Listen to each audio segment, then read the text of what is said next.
This is the After Party, live with Kim McAllister. Pick a couch, grab a drink, and settle into the conversation.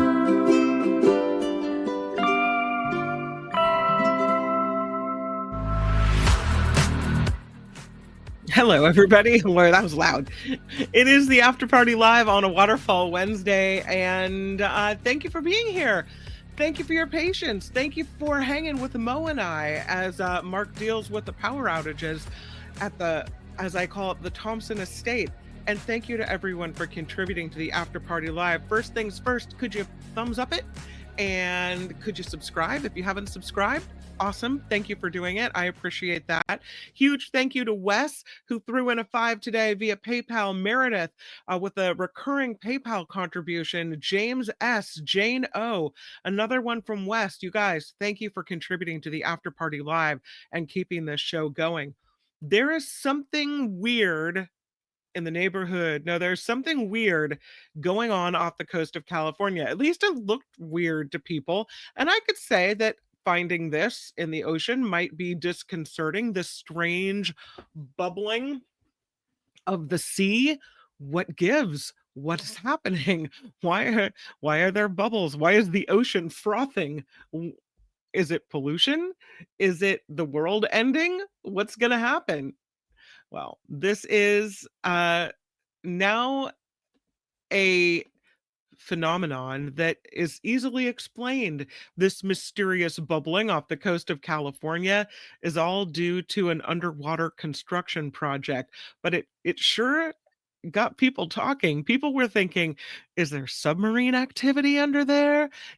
Are whales tooting under the surface? Like, what's going on? This all happened off the coast of Hermosa Beach in Southern California, where people were spotting the bubbling in the water just off the coast.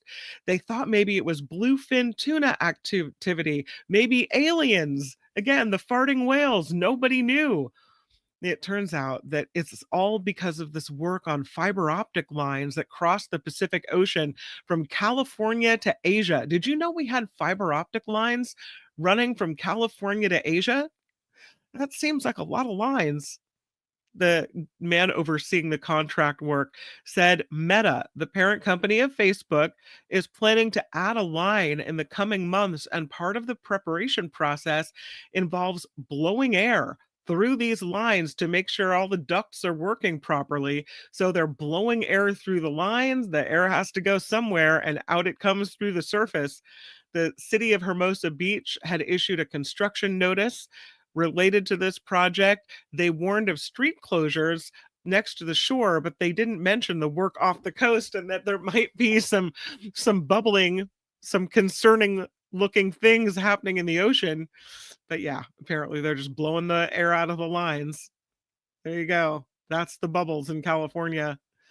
I can imagine if you lived out there and you saw that, like, why? What's happening? What is this? This is a lovely story of humans helping beautiful creatures like this owl that fell into a concrete mixer in Utah and was covered in concrete. Enter this animal rescue group. They came to the assistance of this great horned owl that ended up partially covered in dried concrete after falling into that mixer. The Best Friends Animal Sanctuary's Wild Friends Rehab Center came to help. About 25% of its body was covered in dried concrete. What a mess. So they said they've never heard of this type of thing happening before.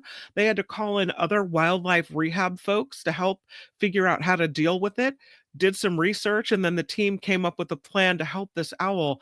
The process involved giving this owl baths for 20 minutes a day while under anesthesia to slowly remove the concrete from its body. They say it was a brand new situation for them, but they managed to make it work. They did say this owl is male, it's juvenile, it's now recovering.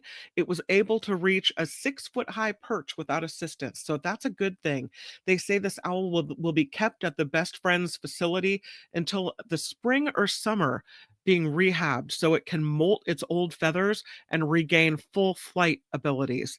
Eventually, they plan to release it back into the wild near the location where it fell into the mixer, but they say he's still's got a long road ahead of him, but this owl they think is going to make a full recovery. Phew, thank goodness. I have another story for you about a birth on the side of the roadway. I love these stories. This woman went to the hospital. She's thinking it's time, and she's not wrong. They discharge her. 8 minutes later, she's giving birth on the side of the roadway. Come on, hospital. I mean, 8 minutes later, you couldn't see the signs? I mean, I know some crazy things happen. This one comes to us on video from an ABC affiliate. Like, it's hard to believe. Let's watch this one. Answers from a hospital she says discharged her while she was in labor. 38-year-old Mercedes Wells says she was having contractions 1 minute apart and knew the baby was coming, but a nurse sent her home. I was in excruciating pain. She seen me in pain and agony, and I guess she still perceived me to not be in labor. The family sharing this video of Wells being wheeled out of the hospital. She then gave birth 8 minutes later in her truck on the side of the highway, her husband delivering their baby himself. It's totally God's grace. I was scared. I didn't know what to do. I don't have any medical license or anything to deliver a baby. Wells says she spent 6 hours at the hospital but never saw a doctor. She blames racial discrimination. I was stripped of my dignity as a person because I was treated less than an animal. Can we agree that a woman in active labor should not be sent away without first being seen by a doctor? The CEO of Franciscan Health Crown Point Hospital responding, saying, "The video and the comments it has generated are deeply troubling, and we understand the concern this has raised. The video is just one part of the information we are reviewing as part of a thorough investigation into this alleged incident." The good news? The couple says their baby daughter, Alina, is healthy and doing well. She's adorable. The Wells say they're not seeking compensation. Instead, they want accountability and changes in hospital policy. Yeah, it makes a lot of sense. And we know that this is not a new story, that African American women specifically are treated differently. Studies have shown over and over again their pain is not taken seriously. Their complaints are not taken as seriously as complaints from other people, races of people. Um, and so her claims of racism, there's probably something to it. It seems like a lot of people go to the hospital though and have Braxton Hicks and are sent away. But when you have a baby 8 minutes later, that means they didn't even look. They didn't even look to see how dilated you were. That's just crazy. Crazy. I think she's definitely got a case. Check out this painting. And I had to look it up because I didn't want to mess it up. But Gustav Klimt. Now, people, I listened to the pronouncers. That's what I heard. Klimt. This portrait sold for $236.4 million. $236.4 mil. It is the second most expensive artwork ever sold at auction. The painting is a portrait of Elizabeth Lederer. It was looted by the Nazis, nearly destroyed in a fire during World War II, but survived and made it to auction to sell for a mint. This painting is huge. It's 6 feet tall. It was painted sometime between 1914 and 1916. And it shows Lederer, who was an heiress and the daughter of one of the artist's patrons, draped in a Chinese-style robe. There were a lot of people interested in this painting. 6 bidders duked it out for about 20 minutes at the Sotheby's auction last night. They have declined, Sotheby's, to identify the successful buyer. But yeah, a lot of history with this picture. This portrait looted by the Nazis, nearly destroyed by a fire during the Second World War. But in 1948, it was returned to Lederer's brother, who was also a frequent subject of drawings by Klimt. And it remained in his possession for most of his life until he sold it in 1983, just 2 years before he died.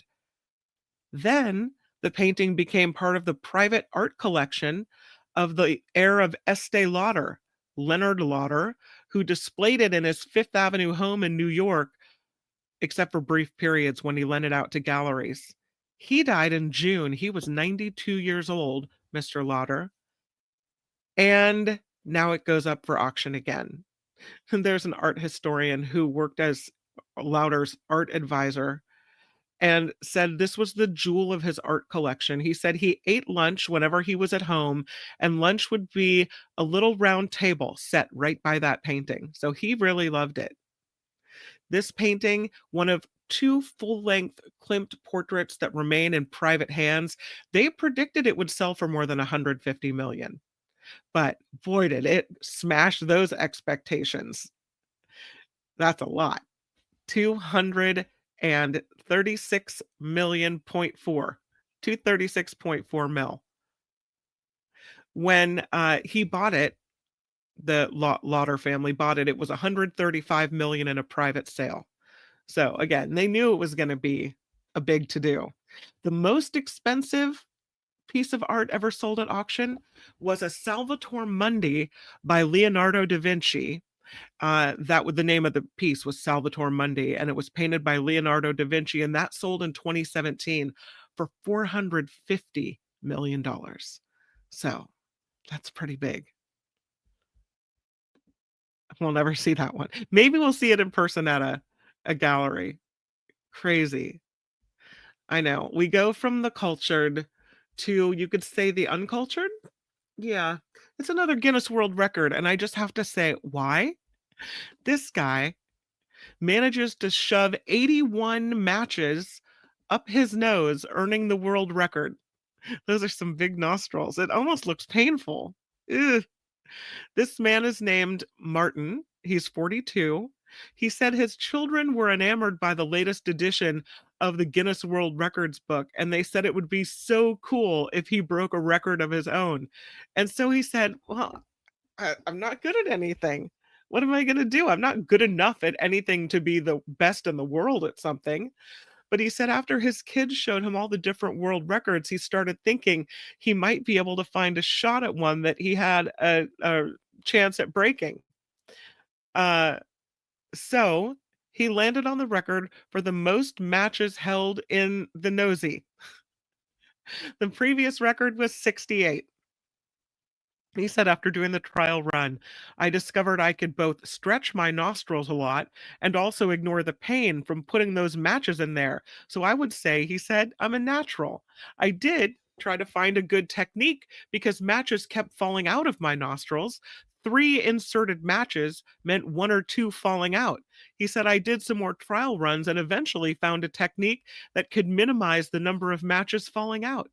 So he takes the record with 81 matches shoved up his nose. He said, as a father, I want my children to look up to me in the same way I look up to my father, who has taught me more than I can write down.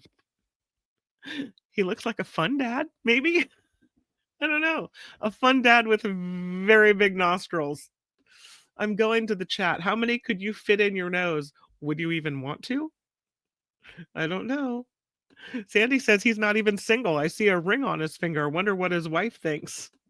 Heather, and generous as always, everyone has a talent. What's the record for the most records recorded? There are people that set out to break as many records as they can, and I'm not sure what that number is. Judy says, Martin, that is not something to admire.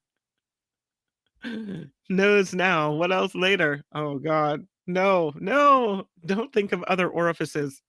It looks like it's painfully stretched, though, doesn't it? Yikes. All right, let's move on to marijuana, shall we? As they say, where my weed smokers at? Well, this is called a California sober strategy. The thinking is smoking weed could reduce drinking. It's called Cali Sober. There's a new study that suggests there might be something to this approach to sobriety, that smoking marijuana could actually lead people to drink less at least they say in the short term. This study reported or published in the American Journal of Psychiatry. They say exposure to THC, which is the intoxicating compound in marijuana, caused people to drink fewer drinks, delay their alcohol intake. They did this, the researchers, through a series of lab experiments. They say cannabis loaded with higher levels of THC also caused participants to drink even less than weed with less THC. The study done by researchers at Brown University in Providence, Rhode Island, they said what we found was consistent with this idea of substitution effect popularized by the California sober trend. Instead of seeing cannabis increase craving and drinking, they saw the opposite. Cannabis reduced the urge for alcohol in the moment, lowered how much alcohol people consumed over a 2-hour period, and even delayed when they started drinking once the alcohol was available to them. The whole term Cali sober, California sober, was developed by Demi Lovato, the singer, to describe using weed in moderation while avoiding alcohol and hard drugs. She described herself as that and then since renounced California sober. She said, sober is the only way to be. But the study involved 157 adults, 21 to 44, who used to drink heavily and also used weed at least twice a week. Each person came to the lab on 3 separate days where they were provided one of 3 different joints in random order, one containing a high level of THC, one with a low level, and third, a placebo loaded with THC-free cannabis. And after smoking, the participants were offered servings of their favorite alcoholic beverage for 2 hours. They could choose to either take the drink or earn $3 for each serving they declined. During these 2-hour sessions, people were provided enough booze to raise their alcohol blood level to about 0.10, which is above the legal limit in most states. Here in California, I think it's 0.08%. The results showed people drank less alcohol on the days they smoked the THC loaded weed than when they smoked the placebo weed. And the dose of the THC also appeared to influence the amount they drank. When participants smoked the 3.1% THC weed, they drank about 19% less than when they smoked the placebo. When they smoked the 7.2% THC, they drank about 27% less alcohol. And the THC also appeared to diminish the urge to drink at all.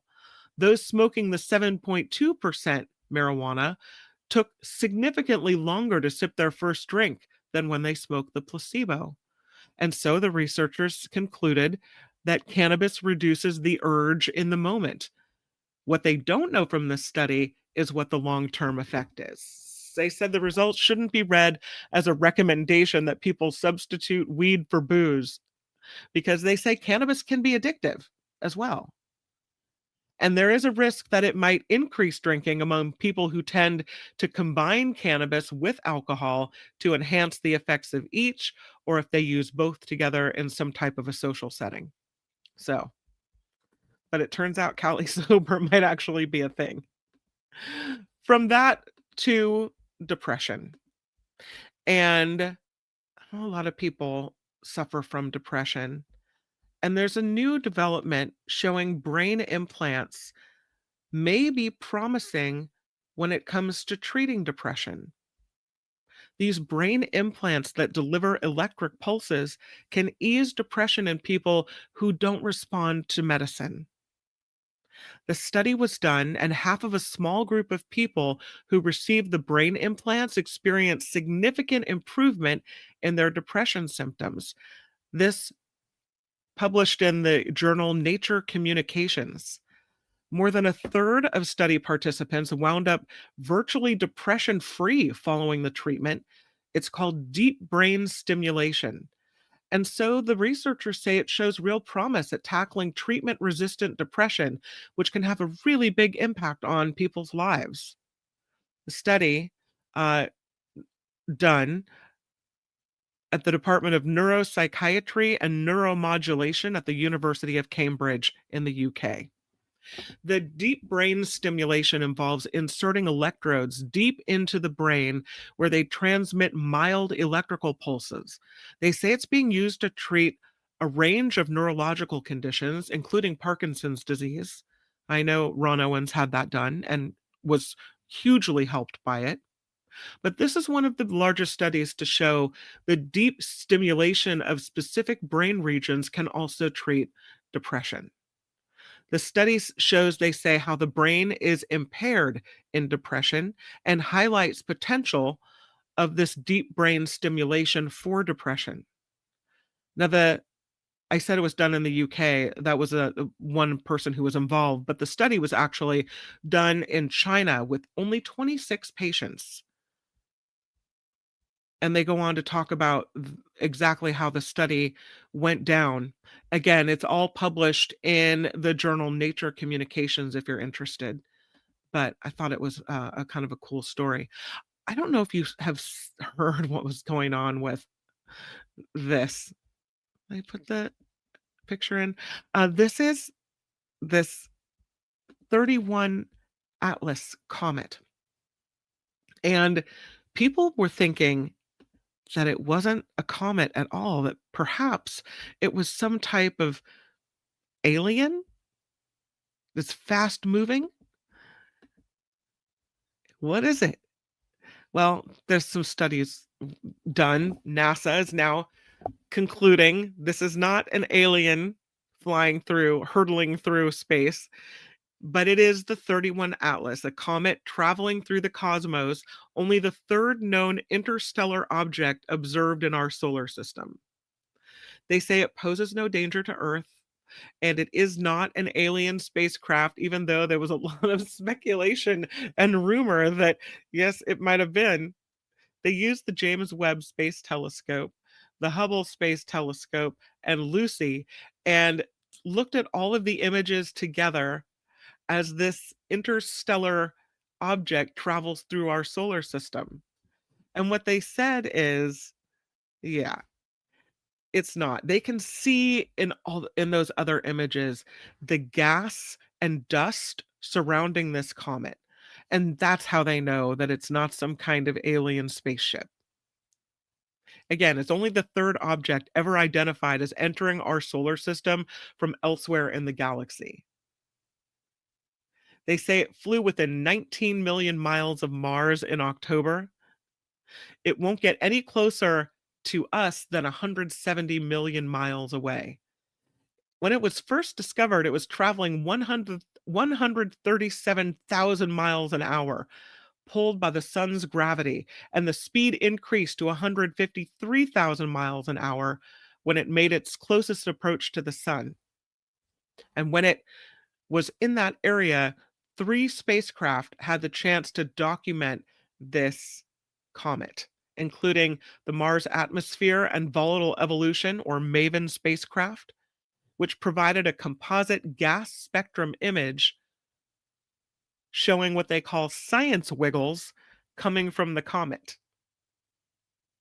It has speed, color, and direction consistent with what we'd expect from a comet, according to NASA officials. It has an icy nucleus and a coma, a bright cloud of gas and dust surrounding the comet, and the comet is emitting at increasing rates as it approaches the sun. So all of this is replacing, they hope, the conspiracy theories about this online. People said it had inexplicably changed in appearance, that it was red, but then it changed. Now it's bluer than the sun, all kinds of things. They say there's no evidence of the comet changing color. It just got a little brighter as it zoomed near the sun. Now, they're still waiting for more data from ongoing satellite and space probe downlinks, they say, but they already have other details about this comet based on speed and other things. They think the 31 Atlas Comet originated from a distant solar system much older than our own This will be the comet's only pass through our solar system, according to the administrator of the James Webb Telescope, and then it will head back into the depths of interstellar space. It's really cool. And it's not an alien. At least that's what they're saying. Um, I saw that this book, and I thought this was so interesting that maybe we could take a look through it together. These are American pyramids. I thought that was pretty fascinating. This book by Ian James is full of American pyramids. He traveled across the United States and Canada taking pictures of pyramids for his new book, which is called Pyramids: Special Economic Vortex Zones of North America. He said he's been interested in how this structural form from antiquity has been emptied out of its original meaning and refilled with these various facets of late capitalism, because some of these buildings are commercial in nature. He considers them energetic vortex zones and channels due to the energy concentrating nature of the architecture. He said the uh, it was interesting on his pilgrimage how it intersected with shopping.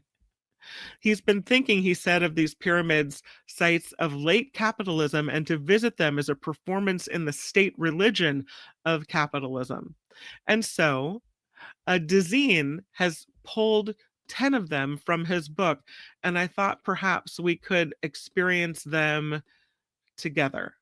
So here, if I can show you, is a look at 10 North American pyramids. I don't know if we have any of them near us.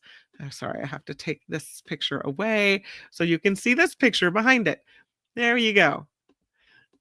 So these are the North American pyramids, and they're interesting. Okay, here we go.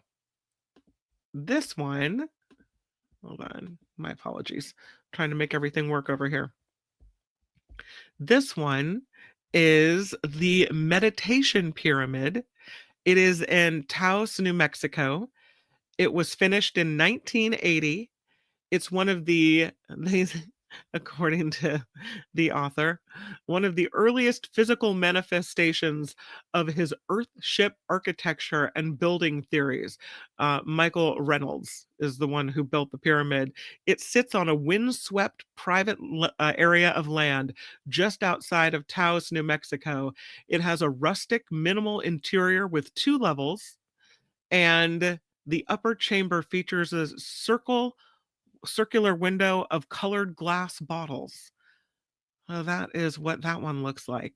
The next one is the Pyramid House in Maricopa, Arizona. And here's what that looks like. That's pretty cool. With the cacti outside. This was one of the earliest photographs from the series taken during the first road trip to photograph pyramids. This house had been featured in an episode of HGTV's Extreme Homes, and it went up for sale not long after the episode aired. There are replicas of ancient Egyptian artifacts scattered around the home or outside of the home. There are wooden pyramids that act as landscape decor as well. So that's the Pyramid House in Maricopa, Arizona. The next one is in Wichita, Kansas, and it's called the Reardon Clinic. Oop, there it is. I'm getting it wrong. Here it is.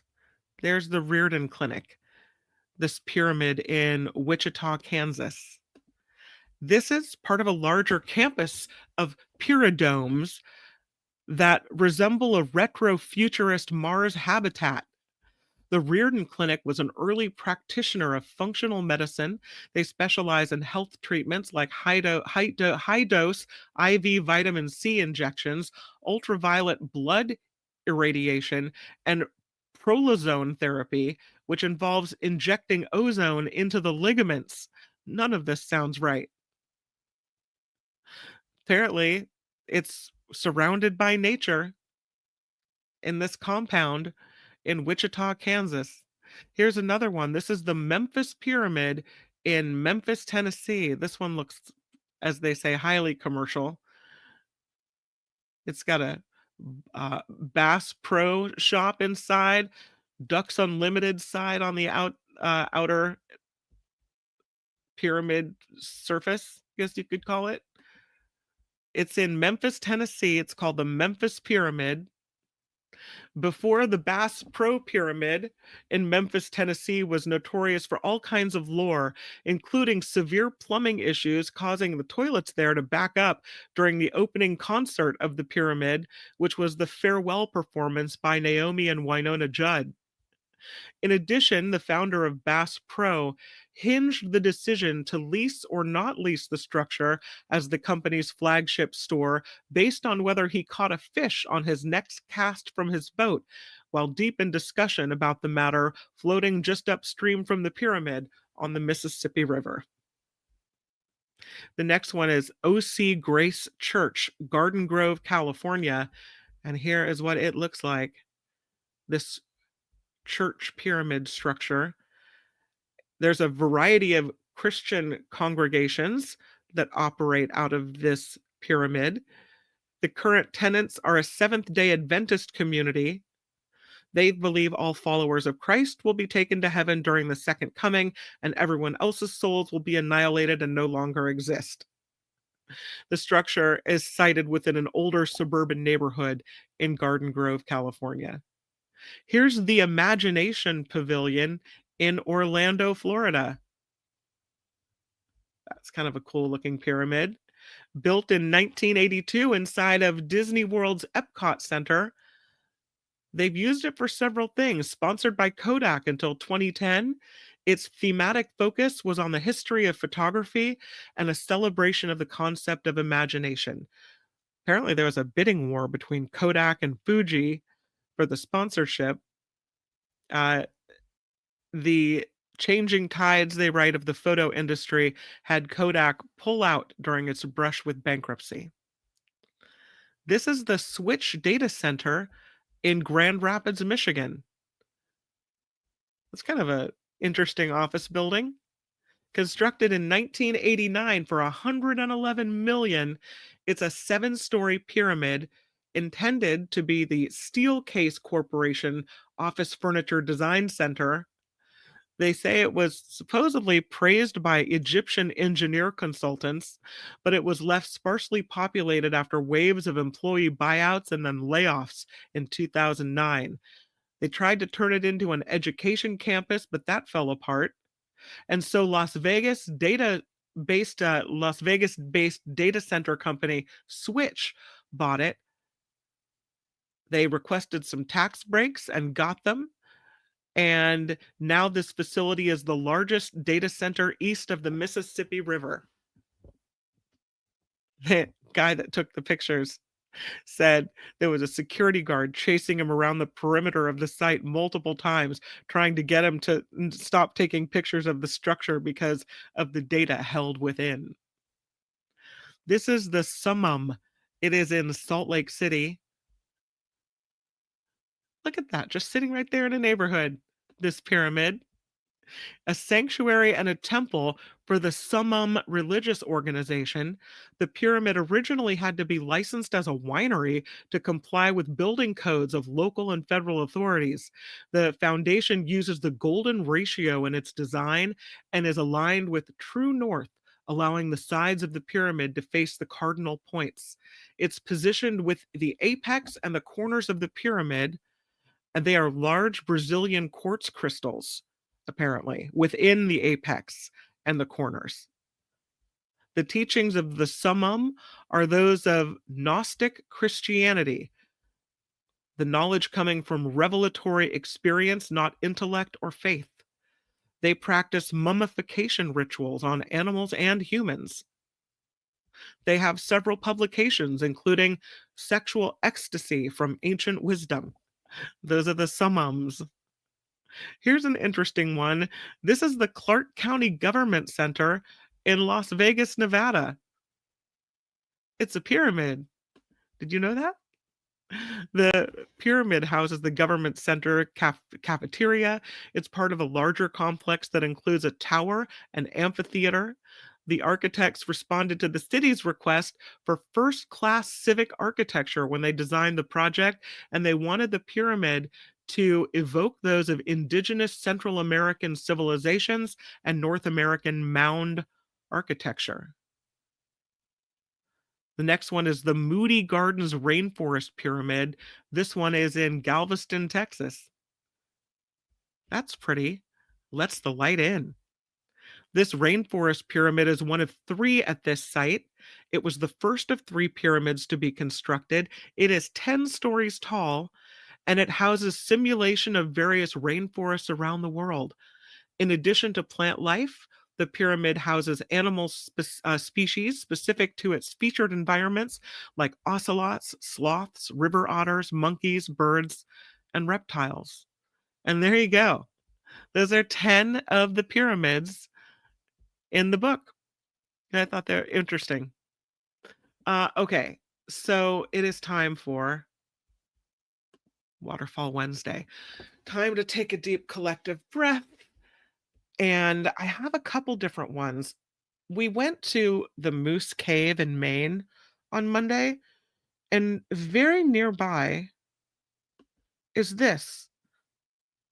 How beautiful is that? It's called Screw Auger Falls. And Screw Auger Falls is apparently nature's water show. It's very close to Moose Cave. It cascades down a series of rock ledges for this mesmerizing display. Great photo ops, especially when the colors turn, as in the picture. There are swimming holes here right at the base of the falls, perfect for a little refreshing dip, and picnic areas as well. So Screw Auger Falls, very close to Moose Cave in, I believe, Maine. There's another one nearby. It's called Walker Falls, which is called Mother Walker Falls, which is supposed to be a hidden gem. But I was unable to find a picture different from this one. So those are some too. Then I got a message. I think this one came from Gordon about significant waterfalls in Cambodia. And I don't think we've been there yet. So I thought, well, let's take a look at some Cambodian waterfalls. Why not? They're pretty significant and pretty lovely. And the first one is called Stung Pongrul Waterfall, and it is in Ko Kong is the name of it. It is on a commune, and it is in the category of a waterfall mountain. There are things for tourists to do like swimming, picnicking, hiking, trekking, and more. My picture isn't working of the Stung Pongrul waterfall, so let me try to do it a different way and show you what it looks like. It almost looks like a river just coming downstream, but it's beautiful in its own way, and I'm betting that it's noisy as well. So here's number 1 on the list, which is beautiful. They say Stung Pongrul has a seating area for tourists. There, you can order food directly from here as well. They have food stations, a canteen. They don't have bungalows or guest houses or hotels, but they say it's still a beautiful place to visit. This next one from Cambodia is called the Bausra Waterfall, and it is one of the biggest waterfalls in Cambodia. It's pretty cool looking, I have to tell you. It's you've got waterfalls, high waterfalls on the top, and they cascade down to smaller waterfalls on the bottom. It's pretty cool. So here is a picture of the Bausra waterfall in Cambodia. Look up top there. You can see the tall, high waterfalls. It's pretty cool. Okay, so I want to tell you about this. Sorry, I'm still stuck on the pyramid page. All right, this one is one of the biggest waterfalls in Cambodia. It's in a forested area, as you can see there with the trees. Perfect for picnics and trekking behind the falls. You can zip line over the water here. It's all facilitated by the Mayura Hills Resort. The waterfall features in a Khmer song of the uh, a province in this area. They don't say how high it is, but it sure is interesting looking. This next one is one of the most popular waterfalls in Cambodia. It's called the Kong Chun waterfall, and it sure is pretty. It is 12 meters high and it flows all year long. So, very beautiful. I'll show you a picture of it if I can find one. Here it is. Here's the Kachung.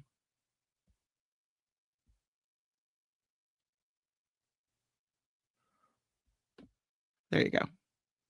That's pretty cool. That's a wide waterfall right there. I love it. It kind of stretches out. I would call that 1, 2, 3, 4, 5 maybe waterfalls in one. No wonder it's so popular. It's surrounded by small towns and villages and very peaceful chaparral. It's home to the Kroong ethnic minority of Cambodia, and there's a little bit of walking to get up to this site, but very beautiful. This next one is really beautiful as well. This one is called Phnom Kulen, and it is, I would call this one almost ethereal looking with the way the light slides through and the mist of the water. Phnom Kulen, and I'm sorry if I'm botching the language, not my intent, but it sure is pretty. Also called Kulen Mountain. Look at this beautiful picture. I think that's ethereal, almost, I would say, heavenly. This waterfall is uh, has 2 levels that submerge into this pool where you can swim. It's also one of the larger waterfalls in Cambodia. It's surrounded by greenery and temples, and the grounds of this national park area are known to hold ancient history, along with a reclining Buddha statue.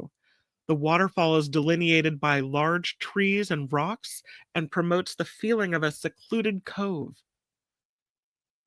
So beautiful. This fifth and final one, called Kabal Che, almost feels like hitting the waterfall jackpot. I mean, how many waterfalls can you fit in one area? It's amazing. Take a look at this picture. I haven't counted all the waterfalls here yet, but look at this. Yeah, that's a wow. I think that's a wow. That's so beautiful. This is the Kabal Che waterfall. It is very close to the downtown of a city area in Cambodia, but it's in the middle of dense mangrove forests. A very popular place for locals who come to have picnics and tourists exploring this city. You can plan a day trip to the waterfall to enjoy nature and hike around this region. What? I can't even count how many waterfalls. That's so beautiful. Cascading down these steps of rocks on different levels. So pretty. So we'll go back through them. I don't know if you have a favorite. Here is the Screw Auger waterfall in Maine. Then we flip to Cambodia for the Stung Pong and the Bausura and the Ka Chung and Kulen Mountain and Kabai Chai. What do you think? I'm going to the chat. Do you have a fave that you have selected or no? Looks like a place to meditate. Yeah, it is amazing. Teacher Lori says beautiful scenery and ruins in Vietnam, Cambodia, and Laos. Many boomers of the 60s have negative connotations associated with this area due to wars, both overt and covert, that we need to overcome. Yeah. The ethereal one is Ricky's favorite. That was number 5. Yeah, that's pretty beautiful. The ethereal one, I think it looks ethereal because of the way the light slices through the picture. That's Ricky's favorite. And the last one is Tammy's favorite. I know. It's really a toss-up between these two. They're pretty amazing. Nullifidian likes the last one best. Yvonne likes the last one best. Judy likes the last two. Yeah, me too. Nice. Heather votes for Screw Auger because I'll be excommunicated from Maine if I don't. Well, they certainly have the foliage to make it be one of the most beautiful at this time of year, that's for sure. It's gorgeous. All right. Thanks for playing along. And that, my friends, is Waterfall Wednesday. Hopefully it brought you a little relaxation with all the talk of ugly things going on in the world. I hope you have a really good rest of your day. Tomorrow on the Mark Thompson Show, hopefully we'll have Mark Thompson, but if not, I'm very excited to have Mo back if Mark is not available. So David Katz will be on the show, and we will talk about all things legal. And I think it's going to be another good one. So I will see you tomorrow at 11 a.m. on the Mark Thompson Show. And until we meet again, I hope you make it the very best day. Thank you to everyone for contributing stories to the show and waterfalls to the show. Gordon, thank you for that. Would never have thought to look for Cambodian waterfalls, and they were some of the coolest that I've seen. So thank you for that. But until we meet again, make it a great day. Bye, everybody.